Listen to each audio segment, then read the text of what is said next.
Jaya Radha Madhava Kunja Bihari.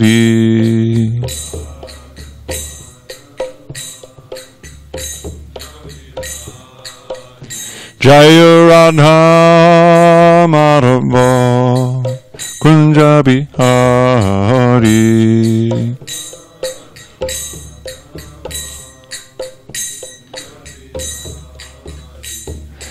Gopi Jana Vallabha Girivaradhari.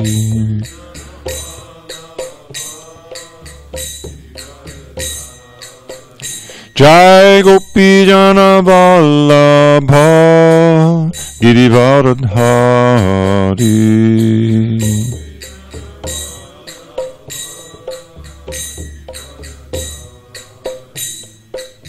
Yashodanandana Bhajana Ranjana.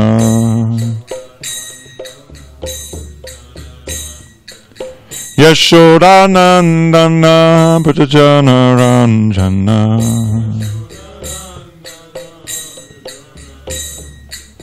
Yamuna Tira Vanachari. Yamuna Tira Vanachari.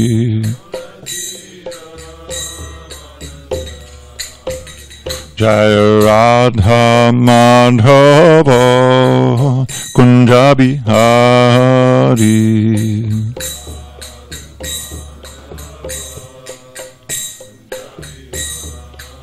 Jaya Radha Madhava Kunja Bihari.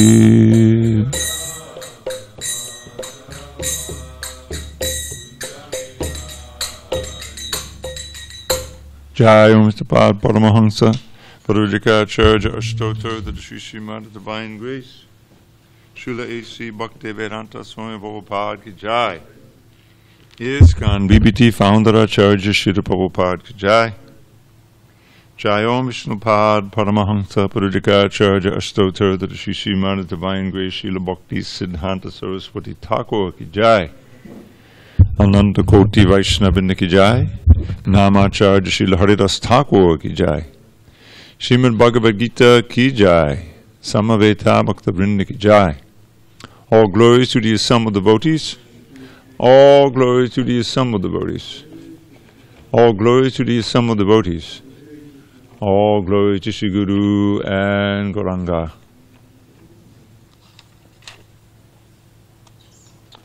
Om Namo Bhagavate Vasudevaya. Om Namo Bhagavate Vasudevaya. Om Namo Bhagavate Vasudevaya.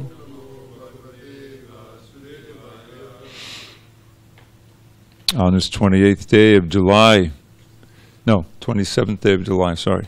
27th day of July, 2021 in San Diego. We're reading from Srimad Bhagavad Gita as it is, translation and commentary by His Divine Grace A.C. Bhaktivedanta Swami Prabhupada. And we are still in chapter 13 entitled Nature, the Enjoyer, and Consciousness. Text 23, bottom of page 554.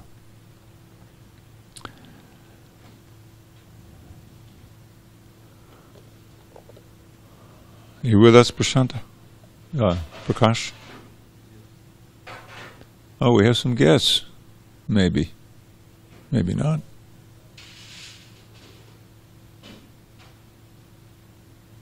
All right. I'll worry about that later. Ubhadrastana Mantacha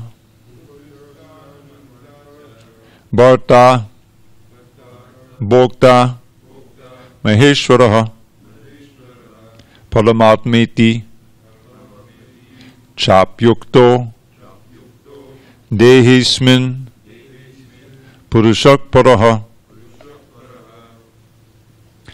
Upadrastana Mantacha Bharta Bhokta Maheshwaraha Paramatmeti chapyukto Dehismin purushak paraha. Time out. Tyler, close the door. Oh, I thought you were going to talk to him. They were going to come? Okay. All right, moving on. Upadrashtana muntacha Bharta Bhokta Maheshwaraha Paramatmeti chapyukto Dehismin purushak paraha. 554, Tyler. Upadrashtana muntacha Bharta Bhokta Maheshwaraha Paramatmeti chapyukto Dehismin purushak paraha. Glenn. Upadrashtana muntacha Bharta Bhokta Maheshwaraha Paramatmeti chapyukto Dehismin purushak paraha. Upadrashtana muntacha Bharta Bhokta Maheshwaraha Paramatmeti chapyukto Dehismin purushak paraha. Upadrashtana muntacha Bharta Bhokta Maheshwaraha Paramatmeti chapyukto Dehismin purushak paraha. Go ahead, Daniel.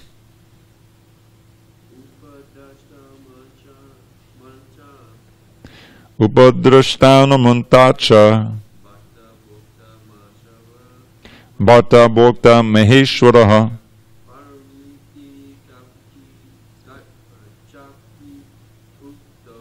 Paramatmeti chapyukto Dehismin purushak paraha. Go ahead, Tyler. Upadrashtana muntacha Bharta Bhokta Maheshwaraha Paramatmeti chapyukto Dehismin purushak paraha. Upadrashtana muntacha Bharta Bhokta Maheshwaraha Bharta Bhokta Maheshwaraha Paramatmeti chapyukto Paramatmeti chapyukto Dehismin purusha paraha. Dehismin purushak paraha. Bhakti and Jessica, you there? Prabhu, can I say? Go ahead, Dhanabhai. Thank you. Upadrashtana mantacha Upadrashtana muntacha Bharta Bhokta Maheshwaraha Bharta Bhokta Maheshwaraha Paramatmeti chapyukto Paramatmeti chapyukto Dehismin Purushaha Paraha. Dehismin Purushak Paraha. Haribol, Prabhu. You want to try it? Sure. Upadrashtanu mantacha Upadrashtana muntacha Bharta Bhokta Maheshwaraha Bharta Bhokta Maheshwaraha Paramatmeti chapyukto Paramatmeti chapyukto Dehismin Purushak Paraha. Dehismin Purushak Paraha. She was born in a Brahmin family and she was raised chanting the mantras. That's why she does it so well. Hare Krishna. Okay, reading the synonyms. Upadrashta, overseer. Anumanta, permitter. Cha, also. Bharta, master. Bhokta, supreme enjoyer. Maha Ishvaraha, the supreme lord. Padma, Atma, the super soul, iti also, cha, and api, indeed, uktaha, is said, dehe, in the body, asmin, this, purushaha, enjoyer, paraha, transcendental. Yet in this body there is another, a transcendental enjoyer, who is the Lord, the supreme proprietor, and who exists as the overseer and permitter, and who is known as the Supersoul. Purport. It is stated here that the Supersoul, who is always with the individual soul, is the representation of the Supreme Lord. He is not an ordinary living entity. Because the monist philosophers take the knower of the body to be one, they think that there is no difference between the Supersoul and the individual soul. To clarify this, the Lord says that He is represented as spiritual light. This misuse of independence is the cause of His material strife in the conditioned nature. The Lord, therefore, is always giving instruction from within and from without. From without, He gives instruction as stated in the Bhagavad Gita. And from within, He tries to convince the living entity that his activities in the material field are not conducive to real happiness. Quote, just give it up and turn your faith toward me. Turn your faith toward me. Then you will be happy, he says. Thus, the intelligent person who places his faith in the Paramatma, excuse me, or the Supreme Personality of Godhead, begins to advance toward a blissful eternal life of knowledge. Om Jnana Timirandasya Jnanandana Shalakaya Chakshu Unmilitam Mena Tasmai Shri Gurave Namaha. I was born in the darkest of ignorance, but my spiritual master Srila Prabhupada opened my eyes with the torchlight of knowledge. I offer my humble obeisances unto him and all members of Sri Parampara. And that little prayer that I just uttered is very pertinent to our discussion here. We're all born in the darkness of ignorance, and the spiritual master, as the representative of the super soul, enlightens us. How? By giving us the knowledge of the Shastra. And as we see, the prime Shastra is spoken by Krishna himself, so it all comes back to the same thing. The super soul is trying to give us good instruction from within, but we can't hear it because we're too covered over. So he appears externally as the acharya, the preceptor, to instruct us, or I should say, the gurus. It's very important to read this first chapter, very first chapter of the Chaitanya Charitamrita. It's all about the gurus. And he describes that there's two basic gurus, the Diksha Guru, who initiates, and the Shiksha Guru. There can only be one Diksha Guru, but there can be many Shiksha Gurus. And the idea is that the Shiksha Guru, when he's following nicely, he's just giving the same knowledge that's there in the Shastra. But the Diksha Guru is very important because he connects one to the Parampara, changes the name, provides shelter, and so forth. So that's, yeah. Oftentimes, as Prabhupada says, the prominent Shiksha Guru will become a Diksha Guru. Become the Diksha Guru. So, but within the heart, you have the eternal Adi Guru, Krishna himself as the Super Soul. And so this verse the verse we read is very significant to understand what the Super Soul does and has relationship with us. So the first word is upadrashta, means that he's seeing everything. Prabhupada says in the introduction, somehow this line always sticks out in my mind, the first time I read it, way back in the introduction, that Krishna as the Super Soul sees everything that we do, everything that we have done and we're doing now, and he knows what we'll do in the future. But no, that doesn't stop our independence or our free will. But Krishna says right in the 7th chapter, Vedaham samatitari vartamana charjana bhavashani tabhutani mam tu vedana Kṛṣṇa. I know everything that's happened in the past, everything that's happening now, and everything that's happening will happen in the future, but me no one knows. Certainly no conditions all know. So how can he know all of that? When you think about it, that's called omniscience. It's the gold standard of omniscience. But he has to be everywhere. So omnipresence goes with omniscience. These are like the three characteristics that even the Western theologists give to God. Say God must have these three. Omniscience, omnipresence, and omnipotence. All powerful also. I think did we hear about this? I forget where I heard this, about this Jewish priest, or not, what do they call him, rabbi, who wrote a book back in the early 80s. His name was Hari Kṛṣṇa, right? You heard that, right? I think you heard that. And the question was it Dharma who gave the class? I forget. Yeah, he answered the question. Well, he was troubled by the question, why do bad things happen to good people?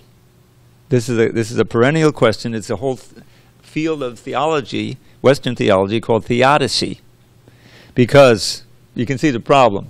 You posit there's an all-merciful, all-powerful God. You have to have both those qualities. If he's all-powerful but not all-merciful, watch out. He may do something that's really mean. But no, he's all-compassionate. He loves us. And he's all-powerful. This is great. If you got your all-powerful God who you're worshiping and is on your side and he's all-merciful, then he's going to do good things for you, save you from troubles and all that stuff. So then why? I've been worshiping God in my religion for so long, and yet sometimes horrible things have happened to me, to my friends, to my children, to my spouse, and all these different things. And not only that, but it's been happening throughout history. So where is this God who's all-merciful and all-powerful? See the problem? When you expect to have, probably he concisely, his language is so wonderful. God as order supplier, right? You can see how this is very appealing. All right, we can see that there's a supplier of the rain and the sun and the Lord of the trees and all of these different things that we see. So we'll worship him. He's obviously supplying everything, and if we do the right sacrifices, and we worship according to this, then he'll provide peace and happiness and prosperity, and everything will be fine. This was the idea in the Protestant ethic. I learned about that when the Pilgrims first came over to America in the early 17th century. They were actually, many of them, refugees from persecution, religious persecution in Europe. In England, there was the Catholics and the Protestants going at it, So they wanted to find a new world where they could get to peace, So but they were all religious, None of them were atheists, very few anyway. So the Protestant ethic was precisely this. You work hard, and you pray to the Lord, you follow the Bible or whatever, and you go to church every week. And you'll be prosperous. You'll prosper, and be peaceful and be, you'll be victorious like that. So, but that's not bhakti. That's not bhakti. That's, if you will, in the 7th chapter, Krishna talks about 4 kinds of people who approach me. What does he say? Chaturvadha bhajante mam jana sukrita Arjuna arto jigyaso artharti jnani shabbatarshaba. Now 2 of those are right in line with Western theology, this Protestant ethic that I mentioned. And that is, they approach me, Krishna says, in trouble. They want some relief from some misery. Now we know from our own experience and from Bhagavad Gita that this material world is not a place of unmitigated happiness. You can't expect it to be. There's all kinds of miseries. Who knows the 3 divisions and can describe them? Besides Prakash, he's been around forever. Many, many births. The different divisions of miseries in this world. You mean? Okay, Harlan knows. I know. No, I'll call on you if nobody else knows one. Vijay. Adhyatmika, Adhibhautika, Adhiklesh. Not Adhiklesha. They're all kleshas. Adhyatmika, Adhibhautika, and what? Adidaivika. Adhidaivika, yes, the demigods. Okay, all right, you got that one. But don't just come out and call unless I call on you. You can raise you can raise your hand and I'll see you.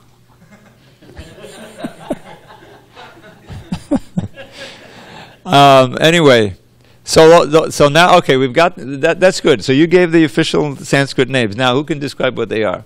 Tyler, I'll give you one. Adidaivaka. You know?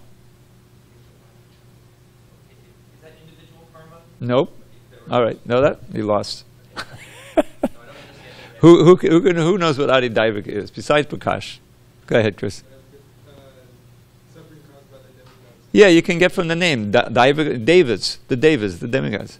In other words, these are natural disturbances, which you're hearing about so much, the floods and the typhoons, and, here we're waiting for the earthquake. It could be really devastating. Hope, pray, keep your fingers crossed.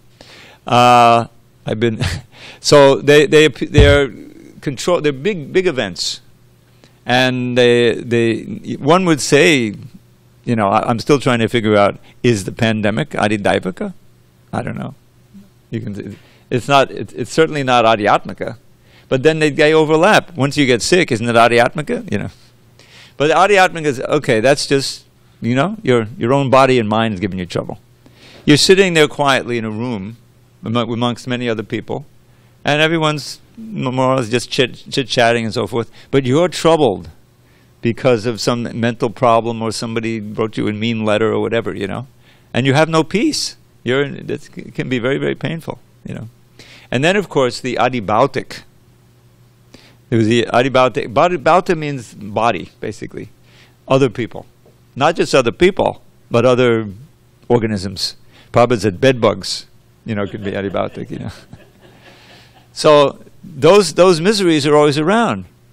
They're threatening, or someone you love is suffering, or you yourself are suffering, like that. So they're always around. That's part of what it means to be in the material world. So to relieve those, to get relief from those, they can be really heavy duty. People go to God. This is arto. Arta means suffering. Arto. Now, gigyasur are those who are curious. This is not just for some relief of some misery or whatever, but it's actually because you're curious about what's going on in that Hare Krishna temple, which is good. Then there's artarti. Now this is an interesting word. Arta means money, and arti means for the purpose of. Arta means a purpose, or it can be money, or something of value, for the sake of getting something valuable. And you find the Karmakanda section of the Vedas, where people perform elaborate sacrifices in order to go to heaven. This is very much artarti. Artarti. So people can go to God also. Now it's important that Krishna is saying in this verse, they come to me, those who come to me out of these reasons. And the fourth one, the best, Krishna says, is those who are in search of knowledge. They're really in search of knowledge. Like many of you came to the temple and you were interested in the whole thing, but you obviously had an interest in the knowledge. If you get the book and you hear, then you can start to really become attracted to Krishna. Otherwise, it can become very superficial. So, back to our problem of theodicy. If one is simply approaching God for relief of misery or for some wealth, something material, those are two categories of material things, right? Then what happens when that relief doesn't come? You're still poor, and you're still sick. The problem is that you can lose your faith. Prabhupada gives the example, I think, which was given to him by one of his godbrothers who was a German, and that is during the war, World War II, horrific casualties on all sides, but the Germans certainly, suffered tremendous casualties. So the women were sending their sons and husbands and sometimes fathers or brothers, off to the war, and they were praying fervently. Many of them Lutherans, I think, in Germany. Please return my husband, my son, whatever, in good shape, no injuries, or praying fervently.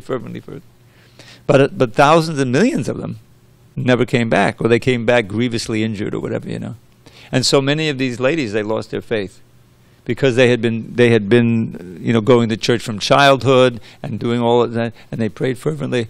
What happened? And even more so when you have children suffering. And in the World War II, it was horrific. They were bombing whole cities, and everyone was getting killed. Men, women, children, everything. So where is that at? I mean, you have innocent people. You can say, well, the adults, or they were in the war, they were also doing things, But these children, they're so innocent, and they're getting killed. Where's your God now? So you see the problem. Now we have the knowledge. What is it about our philosophy that solves the whole problem of theodicy? Yeah, karma and reincarnation. The fact that the fallacy is there's nobody who's innocent. Even the little children, of course, this does not condone, tormenting children by any means. But, yeah, their karma hasn't manifested yet, in many ways. Sometimes they're born with some disease or something. But the point is that they also have a whole stock of karma that's coming due gradually over time. And that's why they're in the material world. And so when these grievous sins happen, we say, and this is controversial, yeah, because it's there in their stock of karma, and therefore it's happened. Nobody dies, though. They go on now. That karma is erased, and they didn't get new karma in this life, so they're better off in the next life. So that is the reason why it's perfectly just. There's no mistake. Krishna is perfectly just. There's a whole government. It's not just he meets it out personally so much, but the demigods are also in charge of, like, where does the rain come from? When there's too much rain, we had Indra do his, that's he's meeting out, some karma for a whole country or something, or area that's supposed to be flooded. That's their karma. It's not that God is hating them or anything. It's that they've done things in the back. And as soon as you understand that, then the importance of being sinless and worshipping Krishna, who alone can eradicate and erase all this karma.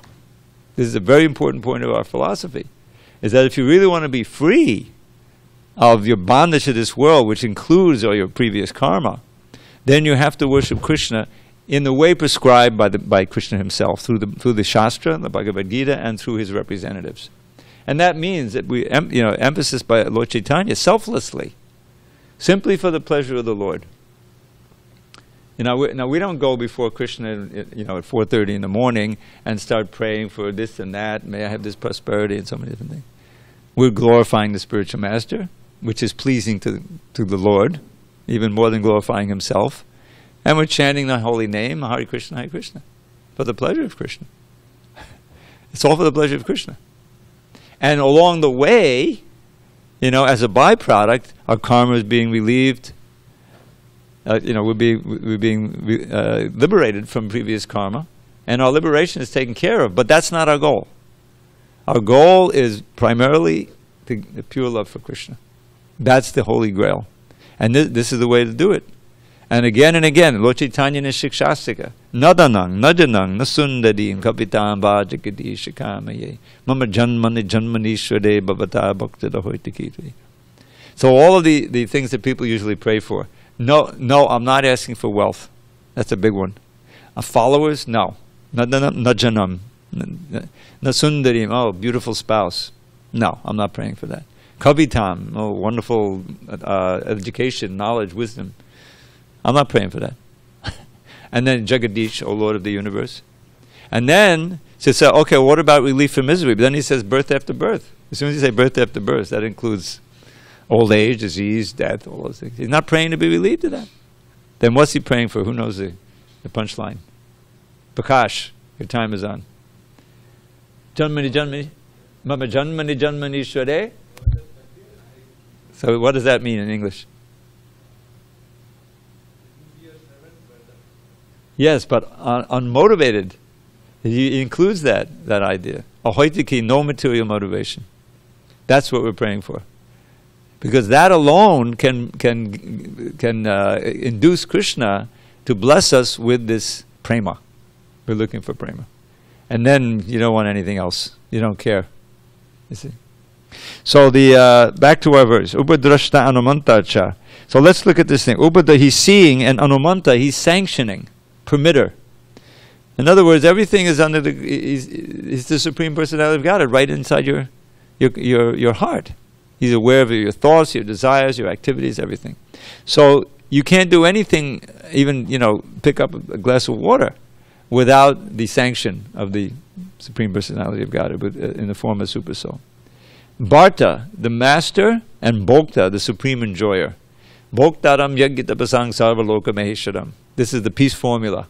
Prabhupada's famous peace formula. He wrote an article, I think it was Back to Godhead, that was published. those who understand and live their life with this understanding that Krishna says, I am the supreme enjoyer.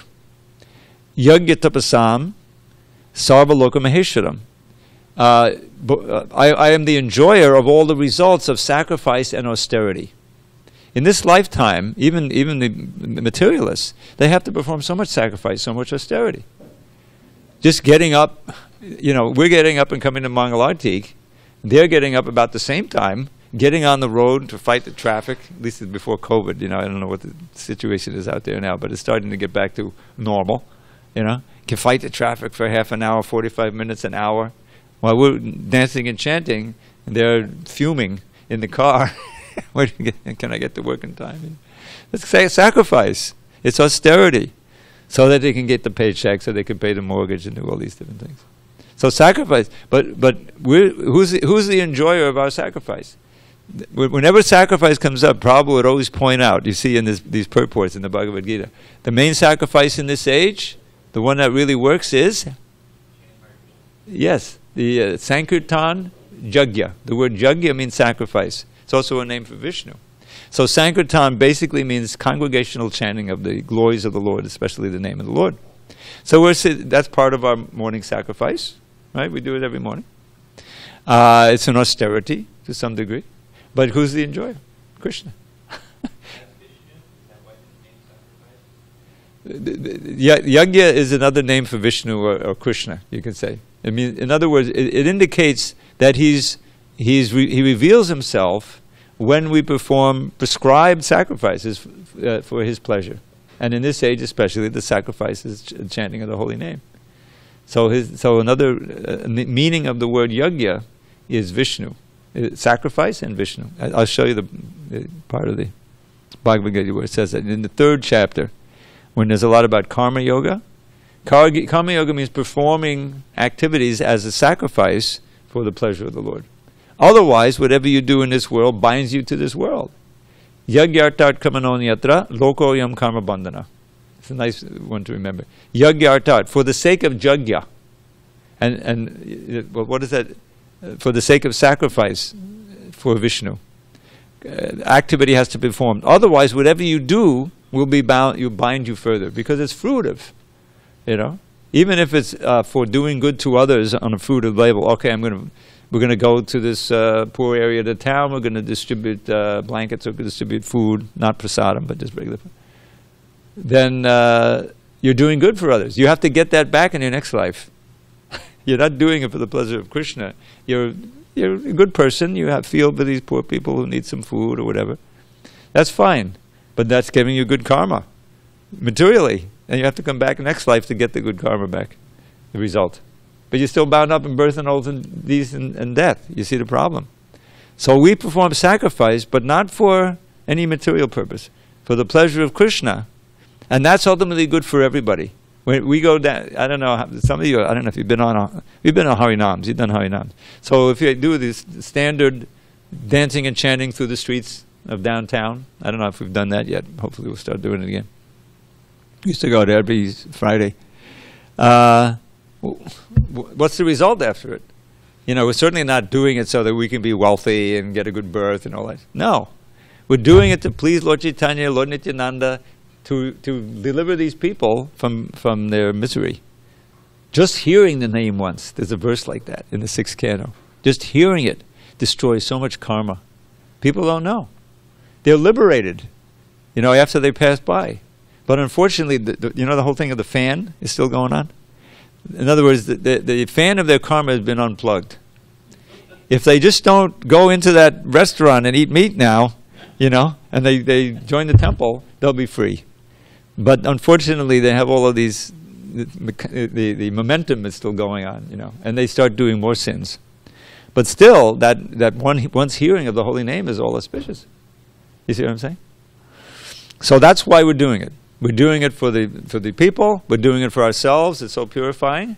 We're doing it because Prabhupada wants us to do it. The super soul is happy. But not for some material benefit. So, Upadrashta Anumantacha, he's permitting us to do things. He's the ultimate enjoyer and the maintainer also. He's providing everything. Master, maintainer. Maheshwara, the Supreme Lord. Paramatma iti. Thus, the Paramatma is described. The word iti means thus. Is said to be the Supreme Soul. In every body. Dehesmin Purushakpara. He's the Supreme Person. So, let's see what else is there in here. We did Bhukta and Bhokta. Okay, so one point again to always remember. The philosophy is so deep. This idea of being part and parcel. It's like the word anksha, just like the sun ray. Sun ray has the qualities of the sun in minute degree. Little light, little heat, right? You put all those sun rays together, with photons, and you get sunshine, which is very powerful. It sustains everything. Or the drop of water in the ocean has the same chemical qualities.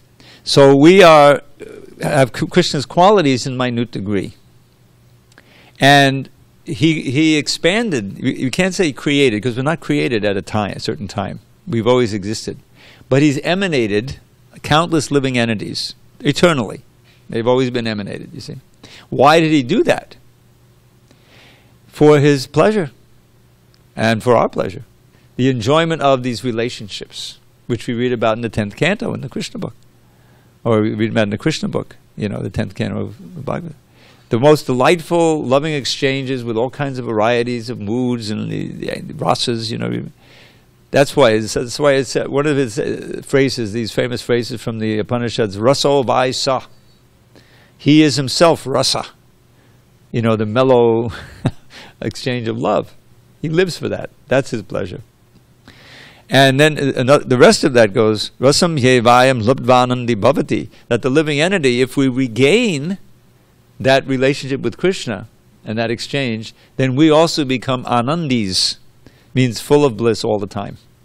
You must have heard this little sutra, aphorism from Vedanta Sutra. Anandamayo bhyasat. Have you ever heard that before? Probably have. Well, let's review it. Ananda means bliss, right? Maya means full of. Anandamayo. Abhyasat means by the activities. Abhyasa yoga means practice of yoga. So by his activities, we can glean, we can understand that he's always full of bliss. Where do you read that he's not full of bliss? In the Krishna book. Oh my God, Krishna's been taken away by this tornado demon. He must be crying and suffering. No, he's just having a good time. He's hanging on and now he's increasing his weight. It'd be like a ton of bricks, so it comes down. And then and the parents. This is part of the maternal ras. You could imagine if your son gets suddenly pulled up by a tornado. It's not the Wizard of Oz. It's and happy ending. But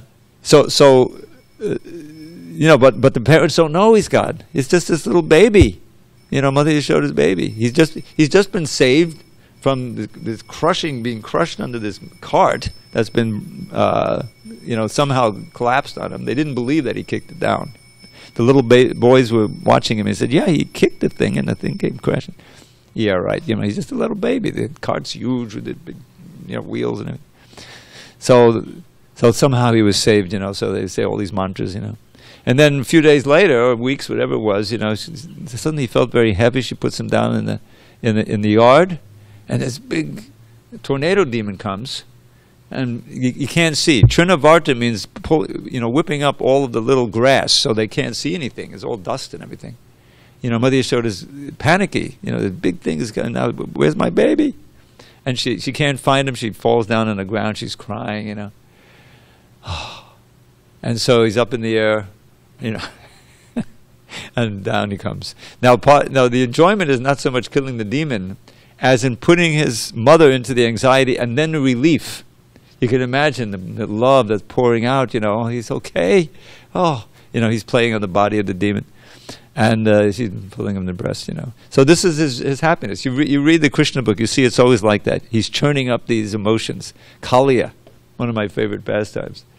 Can you imagine? Here's this Krishna, he's grown up a little bit. He went out to herd the calves or cows, And, everything. And we know he'll come back in the evening and we'll see him play the flute and see his beautiful face, But instead, all of these bad omens are coming. You know, the right, I forget, the right side of the men, the left side of the women, or vice versa, is trembling, you know, indicating horrible things. And so, and then they learned that Krishna went to herd the cows that day without Balaram. Balaram is a little bigger, so he protects Krishna, but he had to stay back. It was his birthday or something.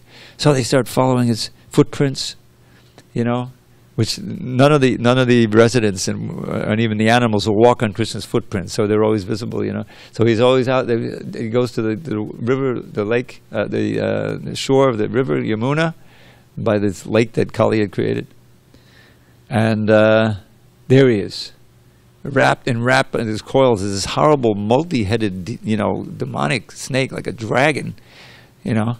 And little delicate-bodied Krishna, he's obviously a garner, you know. And Mother Yashoda wants to go into the lake, and Balaram is smiling because he knows there's no problem, so he's holding everyone back, you know. And then how was it, 2 hours or 3 hours? I forget.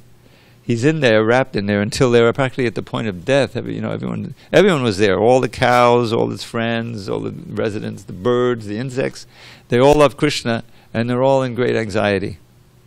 And then finally he sees they're almost at the point of death, you know, and he breaks out, and he jumps up on those heads of the Kaliya, and he skillfully starts dancing. And from the heavens, the flowers are coming down, and the drums are playing, the Gandharvas are singing. And suddenly he's dancing on there, beautifully, expertly, and everyone is so relieved. Oh my God, he's okay. You know, and after dancing for a while, he comes out of the water and he's all dressed up. There's all of these garments, and he gets embraced. You know, Balaram embraced Mother Yashoda, everyone gets embraced Krishna.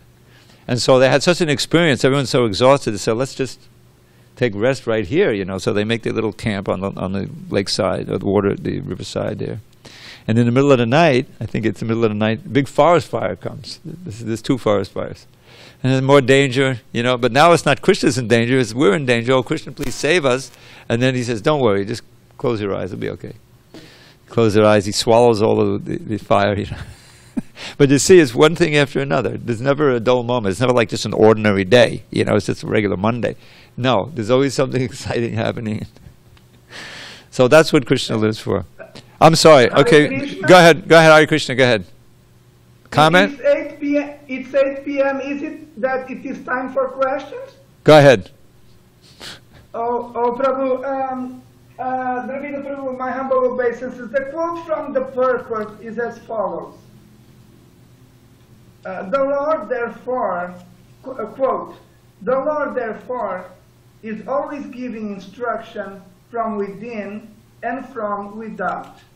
From without, he gives instructions as stated in Bhagavad Gita. And from within, he tries to convince the living entity that his activities in the material field are not conducive to real happiness. Quote, just give it up and turn your faith toward me. Then you will be happy. End quote, he says. Yeah. End quote. So, Prabhu, my question is, when Lord Krishna is trying from within to convince us that we are not being happy, how does it feel? How can we understand that he's doing that he's trying to convince us that in the material world we will never be happy? What is the feeling? Well, I think that what's happening from within, because we have to separate it from what we all experience, which is that we're getting so much instruction from without, and it's not just through the Shastra, but of course from the preceptor, from the gurus, and there's all that coming from without, which Lord Chaitanya explains in the CC, that Krishna appears as the super soul, and as the Shastra, and as the guru, in order to instruct the soul. We have to be receptive to that. But what happens is, I think you can look at mentality. When we go through so much in the material world, say, aside, just putting aside Bhagavad Gita and all the things that we can learn from Shastra, and there's always a point where you're disappointed. Whether you hoped this relation would work out, or I could achieve this. The nature of time is that it's always a failure, and it never lives up to your full expectations. How can it possibly be? Because the soul is hankering for eternal happiness and peace. But there's nothing like that in the material world. There's just a poor imitation of it, right? Oh, now, the war is over. Peace treaty. Let's start the UN, so we'll have permanent peace. But then there's disappointment. So that disappointment that we feel periodically in the material world, and the sense of emptiness and our aspirations never being quite fulfilled, that's the Lord inside is teaching us that without me, you can never, and without bhakti, you can never really come to that point of happiness and peace.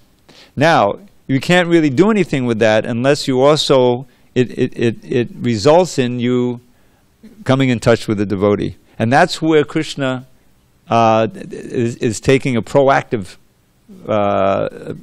profile, where he appears personally, he leaves his book, Bhagavad Gita, and so many other instructions. All the Vedas that Vyasadeva wrote, he's known as the literary incarnation of God, And of course, the preceptors, the lines of authority that are coming down, the disciplic succession. So that is, I think, what I would say is one of the ways in which the super soul is always trying to help us from within. And also, we should know that the feeling of conscience, the conscience that where we shouldn't do it, that's also the super soul speaking. And someone is really far along into the demoniac mood, where the voice of that conscience, you can't hear it anymore, until it can be like a sociopath. The path means it's sick, right? And he has no conscience left, no feeling of remorse, no of empathy. That's a very covered over. That's like deep in chapter 16. But those, normal people who have, they feel tinges of conscience, that's also super soul speaking from within. So that's what I would say, Vijay. It's a tough question. Yes, Dravida Prabhu, again, wonderful answer to my question. And by the way, wonderful class. Hare Krishna. Hare Krishna. Well, I still have a few minutes to blow it, so don't, go ahead, Prabhu. Before descending to the material world, did we have any knowledge of the Vedas and especially of the material nature in the? No, we were just cavorting up there with Krishna, and somehow, and there's no other answer. Somehow or other, this whole idea of how we came here is actually a very important one, and it caused some controversy and confusion in ISKCON at a certain point. You probably know that, but there's a book by Judah Karma Prabhu.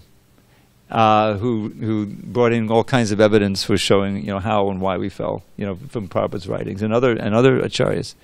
And so there's a letter Prabhupada wrote. Did you ever hear of it? The Crow and Tal letter?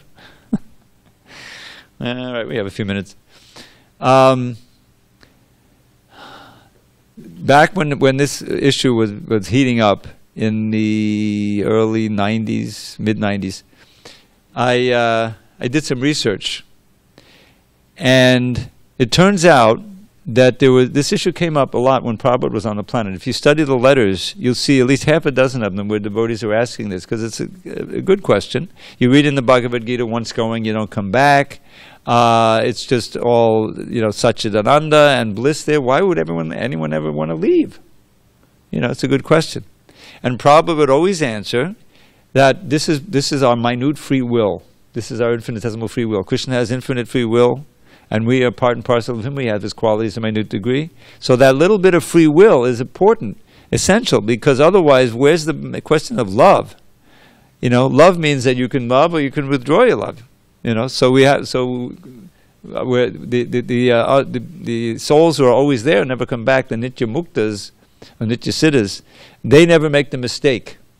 And we did. We got curious about what it would be like to be Krishna or to be the supreme enjoyer, whatever.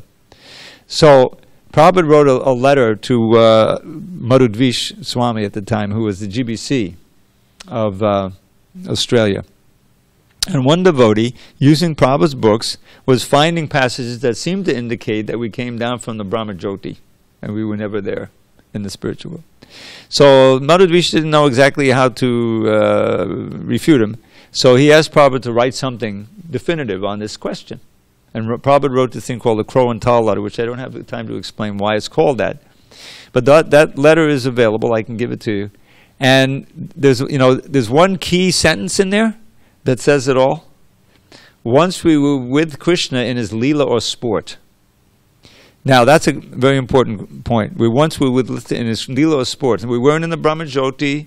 We weren't in some unmanifested state or whatever, We were with Krishna in Leela or sport. And then he explains it along these same lines, that somehow or other, you can't say why, we got curious or we were wondering what it would be like to be the master and enjoyer. And that's our fatal flaw. And it's described in the 11th canto of Bhagavatam. It's like turning our back. That's why we should never turn our back to Krishna. Turning our back to Krishna and becoming absorbed in the material energy. And once we do that, then that's our fall. And the relationship is never broken, but it's forgotten.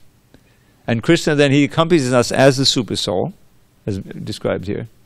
And he's giving us intelligence, okay, go here, do this. And he's also present in this world, trying to enlighten the souls and give them the clue how to go back. But oftentimes we don't take the advice and we go down. We lose the human intelligence. We go down into the species. And then our whole sojourn begins, up and down, And the fortunate souls, like ourselves, get a clue about all this. And we do the practice, the sadhana, by which we can once again turn back to Krishna and free ourselves from all the attractions that we've developed over the years. And I love this word, sublimate all those attractions back into love of Godhead. So there's a definite process to do it. There's no, it doesn't, you can't figure it out logically why we would ever do something that's stupid, because there's so much suffering, But understanding that it was stupid and silly is the first step in trying to reform it. and you can see how, you're fighting these long cultivated attachments to this world. It's not easy. And so there's the whole systematic principle of how we can use every sense and the mind and intelligence to keep ourselves linked up to Krishna. And gradually we become purified. And we said, God, I'll never do that again. That was dumb. All right, time to adjourn. All glories to Srila Prabhupada. Hari Hari Bol. We'll continue tomorrow. Text 20. Hari Bol, Dhanamari.